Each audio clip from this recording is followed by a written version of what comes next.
رب اشرح لي صدري ويسر لي أمري واحلل عقدة من لساني يفقه قولي اللهم ثبتنا عند الموت بلا إله إلا الله اللهم اجعلنا من الذين آمنوا وعملوا الصالحات وتواصوا بالحق وتواصوا بالصبر آمين يا رب العالمين. In our religion, there are two fundamental responsibilities that every human being owes. There's a responsibility we owe to Allah, and there's a responsibility or a set of responsibilities we owe to other people. That starts with your own family, different members of your family, and then beyond that to your neighbor, and beyond that to humanity at large. It's actually much easier to talk about what we owe Allah, because what we owe Allah is very clear, simple, and Allah Azza wa Jal is always just and fair, so at least one side there's no possibility of unfairness, and that's Allah. And so when the expectations are given from Him, then there is absolutely no argument or ambiguity or lack of clarity. However, when you talk about a relationship between people, for instance, the relationship between an employer and an employee, or the relationship between a parent and a child, or a husband and a wife, or siblings, or whatever else, when you talk about any of these relationships, there's a possibility that one or either side does something wrong. So here you are doing your part, you're fulfilling your responsibility, but the other side is not doing their part. They're not fulfilling their responsibility. And when that happens, it's a very common tendency for you to say, well, they don't do their part, why should I do my part? So the relationships we have with Allah, essentially, the relationship we have with Allah essentially is very fundamental, very simple, very straightforward. Actually, the only possibility of wrongdoing is on my end. And that's why we begin our relationship with Him with the first dua in human history, رَبَّنَا ظَلَمْنَا أَنفُسَنَا وَإِن لَمْ تَغْفِرْ لَنَا وَتَرْحَمْنَا لَنَكُونَنَّ مِنَ الْخَاسِرِينَ. Master, we wronged ourselves. If you don't forgive us and if you don't show us mercy, we're of the lost. There's no possibility that Allah will do wrong. وَمَا ظَلَمُونَا وَلَكِنْ كَانُوا أَنفُسَهُمْ يَظْلِمُونَ. They didn't wrong us, they were only wronging themselves. And Allah Azza wa Jal never, He doesn't do dhulm to people. وَمَا أَنَا بِظَلَّامٍ لِلْعَبِيدِ. On the other hand though, like I was saying in this introduction, people are complicated. And all the other relationships we have are complicated. The thing is though, that these are very important. And these are things that we're going to be asked about when we stand in front of Allah. Our relationship with Allah, when you fix that relationship, it creates a sense of responsibility to all your other relationships. In other words, what I'm trying to say is if you are very good to Allah, but very bad to your parents, that actually means you're still very bad to Allah. Allah Azza wa Jal has given you responsibilities to your parents, to your spouse, to your children, to your brother, to your sister, to humanity. And if you don't fulfill those, then you have disregarded what Allah gave you, responsibility Allah gave you. Right? So we have to actually fulfill those rights and those obligations to the best of our ability as well. But it's so hard to talk about. It's hard to talk about because if I were to give this lecture, about this khutbah about the rights of parents, for example, there will be children in the audience, and there are young, sons and daughters around the world that have been abused by their parents. That's a fact. There are parents that were not good parents. That is a reality. And when they hear that lecture about how good you have to be to your parents, they say to themselves, wait, but they didn't do anything for me.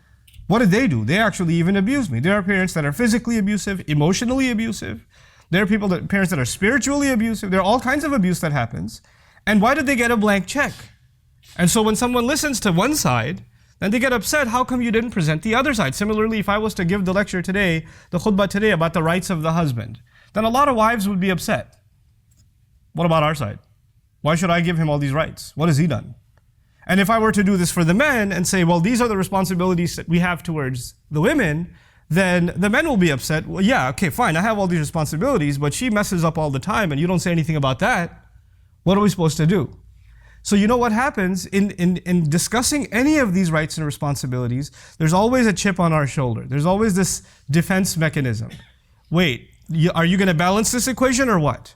So the first thing I wanted to address is that elephant in the room. Today's khutbah is actually about the responsibilities of men. And that will, in fact, make some men very upset. Because they're going to say, you didn't say anything about women. Inshallah, my next khutbah here will be about women. So I'll make them upset as much, I promise. But the thing is though, that there's a very natural, and I would even say a tendency inspired by Iblis himself, is that he makes us forget our responsibilities and he makes us think all the time about our rights. So when you are being reminded of your responsibilities, you say to yourself, well, I don't get my rights, why should I think about my responsibilities? You're always concerned about your rights, and as a result, you are less concerned about your responsibilities. These two things are independent of each other. I know that's hard. I would be the first to admit that's a very difficult thing to do. To actually think only of your responsibilities and not think of your rights. You do have rights, but they are not rights that you only give when or responsibilities you only fulfill when your rights are being met. It's not like that. These are two independent things, especially when it comes to justice, especially when it comes to how we're going to stand in front of Allah Azza wa Jal. So now what I wanted to start with is the definition of a particular word that defines the relationship between husbands and wives. Arrijaal qawwamuna ala nisa. The phrase Allah used in Surat An-Nisaa is that men are qawwam over women. Men are qawwam over women. It's a very unusual word, the word qawwam. And that seems to be the foundation of how this unit is supposed to operate. And what men owe women and how women are to react to men is captured in this one phrase. Everything else, it's a long ayah, everything else that follows in this ayah is actually in the shade of this one statement. So if this khutbah is dedicated to that one statement really, Arrijaal qawwamuna ala nisa. And that fundamental word, qawwam, and what does that mean for you and me? The word qawwam comes from the Arabic word qiyam, to stand. And it has several implications. It's one of the very fluid words of the Arabic language. It's a very powerful choice of Allah for this word to be used. There are many other words you can use, but this word in particular, one of the things that makes it unique is that it shares its origin with one of the names of Allah too. Allah's name in Ayat al-Kursi, Allahu la ilaha illa huwa al-hayyul qayyum. The word al-qayyum is actually from the same origin as the word qawwam. Now I highlight that for a reason. I highlight that because when Allah's name is being used, qayyum, then we have to understand that name fully in all of its meanings to appreciate the beauty of that name. And also that word itself becomes now sacred. And to take some of its meanings away or to add meanings in that are not there is rather blasphemous. Because it's sacred. It's from one of the names of Allah Himself. Derived from it is one of the names used for what we are supposed to emulate. Now, the first of them, naqidul julus. Qiyam means standing, like not sitting, but from it is implied activity, like someone who's constantly engaged in something. Someone who's never passive. Someone who, you know how there's autopilot or there's cruise control in your car, right? Or there's a machine that can, once you turn it on, it just runs on its own. It doesn't need to be constantly operated. That's not what we're talking about. We're talking about the exact opposite. Something that doesn't function until you actively involve yourself. You cannot just press the on button and let it go. And this is actually it's kind of funny, but the way they explain this in etymology is by means of an ancient poem. There's a slave, we used to have slavery back in the day. So the slave is about to be sold, and as he's about to be sold, he says, please don't buy me. And he says this statement, فَإِنِّي فَإِذَا جِعْتُ أَبْغَضْتُ قَوْمًا وَإِذَا شَبِعْتُ then he says, أَحْبَبْتُ نَوْمًا. He says, don't buy me, because if I'm hungry, I get really annoyed. I'm not active at all. I don't feel like doing anything. So you're not going to get any work out of me. Especially when I'm what? Hungry. And if I've eaten well, I just love sleeping. So, but when he says I'm hungry, I'm not active at all, he used the word qawman. And I'm suggesting here, what I'm trying to tell you here is the meanings of that word include someone who's constantly active. Now that's the first hint to myself and you about relationships. This relationship is not something that will carry itself. You'll have to actively maintain this relationship. There's something, the love between spouses is not something that just carries on. It has to be maintained and nurtured and flourished. It needs to be something that one needs to come back to. You cannot assume that it's there. It can dry up and it can fizzle away. The assumption that something has been forgiven or the feelings of hurt are gone. That assumption, the hurt doesn't go away on its own. You have to work on getting rid of it. You have to fix it. So there's an active role necessitated. You know, sometimes people are living under the same roof. They're not talking to each other for years. Or not any real conversation anyway. How was dinner? How was work? How was traffic? Okay, I'm just gonna watch TV now. And years go by and people actually haven't had any conversation. They haven't built any relationship at all. The only thing they share is a roof. That's all they share. That's not what men are supposed to do. And it's particularly difficult for men to be active in fostering a relationship because we're not much of a talker anyway. We like to just be passive. We like to just come home after a day of work, sit on a couch, put on the TV, or just get on our device and just, I don't want to talk. And she'll come and say, hey, so how's your day? What's going on? Tell me how you're feeling. Says, can we do this later? I don't feel like this right now. We're not the ones that initiate. We have to be the ones that initiate. That's the first implication. Al-qiyam al-azm. Qiyam also means commitment. That this is why in even Quran, وَلَمَّا قَامَ عَبْدُ اللَّهِ يَدْعُوهُ, in Meccan Quran, it was so difficult to come and stand and pray at the Kaaba because you could get beat up. And so when someone made the commitment to pray, despite all of the challenges ahead of them, the word qiyam was used for it. Similarly, the people of the cave were terrified to testify in front of the entire village because they're going to get slaughtered if they testify that there's one God, when everybody else worships multiple gods. But إِذْ قَامُوا فَقَالُوا, يعني إِذْ عَزَمُوا فَقَالُوا, as Mufassirun say. To make a commitment, to commit to something. Men have to commit to this relationship. And here, this is the real reason I brought up this khutbah. I'll go through these meanings rather quickly and then get to the fundamental piece that I wanted to get to. Qiyam also means thabat, constancy. You have to, and from it actually comes the word qiwam. And qiwam is nizamul adr. Actually, nizamuhu wa imaduhu, the pillar of a building, is also its qiwam. The thing that holds something together and the thing that maintains that you can rely on all the time. Furniture can move inside of a house. Walls can move. Pillars can't move. Pillars have to be a constant. We have to be the constant in our families for our women. They have to be, we can't be fluctuating. Yesterday you said this, today you're saying that. Yesterday you said this is okay, today it's not okay. You can't be fluctuating, you have to be constant. And that's one of the other implications of the word qiwam. And finally, one of my favorites, from it comes the word qima. Not the ones that they see eat. But qima is actually value, thamanu shay. That a man being qawwam is actually responsible for letting his spouse know how valuable she is. He gives her value. He appreciates her. He acknowledges her. He lets her know that she's beautiful. And a lot of men actually do the opposite. Let her know how fat she is, how ugly she is, how short she is, how dark she is, how freckled she is, or whatever. And they'll do that constantly, putting her down, demeaning her value. You know, or insulting her intelligence. God, you're such a horrible driver. You're so annoying. Why can't you just take the normal right turn like everybody else? You know, why are you in this lane? Why aren't you in that lane? Constantly putting her down in some way or the other. And a qawwam is someone who gives value instead of taking value away. Like if the woman feels, stupid when she's around her husband, when she feels ugly when she's around her husband, when she feels valueless when she's around her husband, then he's not being a qawwam to her. This is what we have to be, qawwam. Now I wanted to highlight all of this in one particular context. And that is, before we become better husbands and by the way, the ayah is not just about husbands. It's ala nisa. It's actually, this is the kind of thing we're supposed to do for our mothers, our sisters, our daughters. It's actually broadened. And then it's made more specific about the spousal relationship. But the reason I was probed to bring this topic up as a khutbah is because recently I've been engaged in quite a bit of travel. And what I do when I travel and I speak in different communities more recently was across the United States and somewhat in Europe. After a program is done, I spend a few hours just talking to people.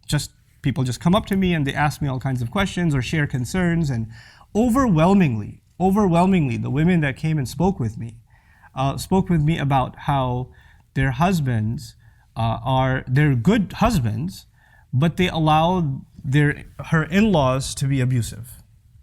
In other words, they live joint family system or whatever it may be, or the husband has his wife, but he also has his parents, and the parents are abusive to the wife, and she has to put up with it. And he says, "I can't do anything. They're my parents. What do you want me to do? They're going to say things to you, but you should just be patient, because I'll always side with my mother. I'll always side with my father, etc." What happens here is there are two lines that have been crossed. On the one hand, as a husband, your responsibility is to your wife. You took her from her family. You took her from the protection of her parents. She had a wali, she had a father. And his job was to make sure she stays happy, safe, she's not insulted or humiliated, she's protected from all forms of abuse, physical, emotional, spiritual, all kinds of abuse. That was the father's role. And when you signed that nikah, and when you said you agree, then all of those roles were shifted over to you. You're supposed to be as protective of her, even more so, actually, than her father was. Because your relationship with her actually even goes further. She's even the mother of your children. There's more here. And so you were supposed to be a shield around her. At the same time, you are also a son to your mother, a son to your father. And this religion teaches us that we cannot even say oof to our parents. You can't raise your voice to your parents at all. Now you are being pulled in two different directions. You have these enormous obligations to your spouse. Mithaqan ghalidha, the Quran calls it. A heavy contract, a heavy agreement. It's not a light thing, marriage. And on the other hand, you have this enormous responsibility to your parents. And sometimes they make you pick which one you're going to be good to. And your job is actually to draw a line and say, this is what I will do for my wife, this is how I will take care of her, and this is how I will protect her. And to let your parents know, you can say whatever you want to me. You can beat me up, you curse me out, I'm your kid. You do whatever you want, it's fine. I'll take it. But you can't touch her. You can't say a word to her. She's not yours. She's not your responsibility, and she's not your child. Especially the culture I come from, you know what they say when the girl's getting married? They say, oh, she's like our daughter. Oh, it's like we have a new daughter in the family. Beware when you hear those words. Girls, be thoroughly warned. Because when they say she's like our daughter, trouble is looming. Just a couple of weeks later, there's going to be commentary about how you didn't cook, or you cooked, with too much salt, or, you're lazy, or you didn't clean, or some stuff is going to begin. No. The relationship between this woman and her husband's family, first and foremost, is a relationship of mutual respect. She has to be treated with respect, and she has to treat with respect. When it comes to rights and obligations, she is under no obligation to obey your parents. I'm sorry. I'm sorry in that I feel sorry for you that you believed that for so long. But your wife has no obligation to obey your parents. And if you are forcing her to obey your parents and serve your parents, you are engaged in an act of injustice. You're being abusive. You're not a qawwam. You're not the qawwam Allah made you. You were supposed to be taking care of her. You didn't bring a servant into the family. And you're not supposed to be giving her lectures about you have to be patient, they're elder, they can say whatever they want. No. When even our family does something wrong, Allah commands us to stand up for justice. Even if it's وَلَوْ عَلَىٰ أَنفُسِكُمْ أَوِ الْوَالِدَيْنِ وَالْأَقْرَبِينَ. You have to stand up for justice, even if it means you have to stand up against yourself. Meaning if you've done something wrong, you have to own up to it. And if your parents have done something wrong, you actually lovingly, respectfully, head down, humble voice, you still have to let them know, you can't do that, Mom. I'm sorry, you can't do that. Dad, that's not right. I'm not going to allow it. You're my dad, but those rights I will not allow you to trample. Because Allah will not be asking you, Allah will be asking me whether I was qawwam over my wife or not. If you cannot be that shield, then you are in violation of what Allah expects from you as a husband. That's very important to understand. We have situations in which, by the way, as people are listening to this, like I said in the beginning, I gave that disclaimer, there are going to be in-laws that are like, but there are wives that are abusive to the in-laws. You didn't give a khutbah about them. You just give a khutbah about how messed up we are, but what about them? They also throw shoes and do crazy things. Call them. I will, but I can only do one thing at a time in a khutbah. One at a time. It's coming. But right now we have to deal with one problem. And by the way, one evil doesn't justify the other evil. And one evil, well, they do it too, is not a deflection or not a justification that you get away with the other wrong that's happening. And you and I have to take stock in your own families. What's happening? Is this kind of wrong happening? Because if it is, then Allah will ask. The Rasul ﷺ says, خَيْرُكُمْ خَيْرُكُمْ لِأَهْلِهِ. The best of you are the ones that are best to their families. This last bit that I wanted to share with you, please take note of it. There are three kinds of abuse that I want to highlight. Three kinds of abuse. The first of them is the worst of them, or you think it's the worst of them, is physical abuse. That is absolutely out of the question. Rasulullah sallallahu alaihi wasallam outright, لا تضربوا إماء الله, do not hit the female slaves of Allah. Outright. Do not hit the female slaves of Allah. Now Allah's Messenger could have said, لا تضربوا النساء, don't hit women. Right? Don't hit women. Because the female slaves of Allah are women. But the power of those words is that when you call them female slaves of women, female slaves of Allah, then their relationship fundamentally, who owns them? Allah does. And when you mess with someone else's property, like if you destroy my car, you haven't offended my car. Who have you offended? You offended me. If you came after my child, you haven't just insulted my child or abused my child, you've abused who? Me. I will come after you. You understand? If they are Allah's property and you hit them, who is coming after you? Allah. La tadribu ima Allah. Watch it. They belong to Allah. That's what the Messenger says, sallallahu alaihi wasallam. So physical abuse is absolutely out of the question. It is out of the question. And anybody who would like to argue otherwise, I'll stick around after Jummah. I can talk to you about it. The second kind of abuse is emotional. And emotional abuse could be verbal. It could be when the husband is not around, the in-laws come along and say, by the way, you're just here for a little bit. We can get rid of you whenever we want. That's my son. And when the husband's home, then how are you? You're so sweet. You're so kind. And this girl's going crazy like, when he's not around, they turn into the devil. And when he's around, they turn into an angel. So when I try to tell my husband that they're crazy, he says, what are you talking about? They're so nice. You're crazy. And this is a kind of emotional abuse. A husband and wife have to have a trusting relationship. They have to. If you don't have trust, you have nothing. There's nothing there. This is not a blood relationship. Marriage is a contract, which means you agreed to share a life together. And that requires the utmost amount of trust. If you can't even trust what she's saying to you, if you think that she's lying to you all the time, then what makes this marriage a marriage is not there. It's not there. For you to say, oh, I can't believe that, I can't believe that. If you can't believe it, then I don't know if you're in the right marriage. There's something fundamentally wrong. Something far deeper than just abuse. There's not even a trust left inside the marriage. Emotional abuse is sometimes verbal, and sometimes it's not even verbal. Sometimes it's the way you're looked at. Sometimes it's the way people sit around you. She comes into the room, they get up and walk away. They don't even turn their face this way. They change the tone of their voice. Sometimes even the way in which you say, wa alaikum assalam. She says, assalamu alaikum. Mother-in-law says, wa alaikum assalam. Or she doesn't say anything at all. That's a pretty abusive statement, to not say anything at all. And then she can turn around and say, maine kya kaha? What did I say? I didn't say anything. That's emotional abuse. And it's unacceptable. The last of the abuses, though, is the scariest one to me. And that's spiritual abuse.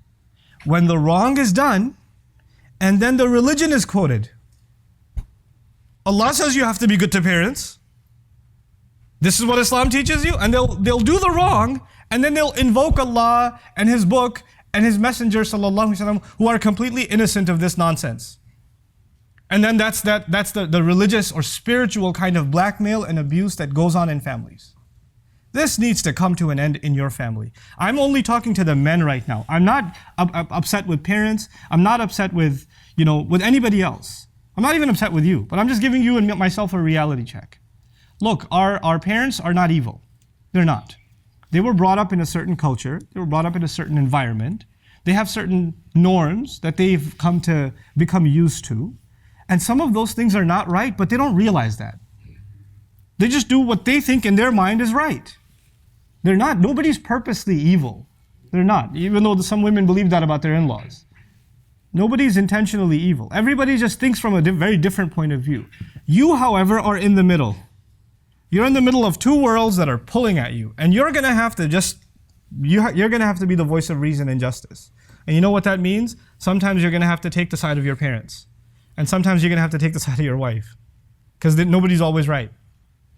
And sometimes you will make a mistake too, and then you'll have to admit that you made a mistake. That's going to have to happen too. Which means the role that you are in, this middle role that you're in, is a very difficult one, and it's a role in which you will constantly be the object of criticism. Somebody will criticize you all the time. Because whatever decision you make upsets someone. Somebody will, congratulations on being a man. That's what it comes with. That's the role you have to play. Arrijaal qawwamuna ala nisa. Congratulations. That's the role Allah has given us. If you don't understand that, you feel like this ayah is about this absolute authority Allah has given us, and we get to do whatever we want with the women under our authority. The word qiyam has nothing to do with authority, first of all. It has to do, like I said, with being active and making sure that you constantly check yourself and make sure that the relationship remains healthy, is commitment, is constancy. From it comes the word istiqama, which means fairness, even al-adl. One of the meanings of istiqama is adl, that they maintain fairness over it. One of my favorite meanings of it that I didn't even share with you is qum. From qiyam comes the word qum, which means al-qasd. Men are supposed to be not only there for their women in terms of caretaking and protection, they're supposed to give their women a sense of purpose and direction. They're actually supposed to, in a sense, even be mentors to their wives. Mentors to them, advisors to them. This is what you should do. Hey, let me help you fulfill this goal or that goal. How many times there are, especially in abusive family situations, there are women that used to have goals. I want to start an orphanage, I want to do this, I want to write a book, I want to do that, and they don't get to do any of it. Who is supposed to encourage them and open up that door for them and say, yeah, you should do it. I know you make a mean paratha, but you can also write a book. You should work on that. Who was supposed to encourage them and do that? That was supposed to be the husband. He was supposed to open that door. So I pray that Allah Azza wa Jal gives us and our children the ability to be raised mentally as qawwam, and the abuse that is happening inside of our families, that we're the reason that it comes to an end. I'm not giving this khutbah that you go home and you start fights. That's not why I gave this khutbah. Ladies, I did not give this khutbah so you go say, hey, watch this video. Don't do that. That is not why I gave this khutbah. It's for men to do an introspection of themselves. That is part of the selfishness that we have now adopted.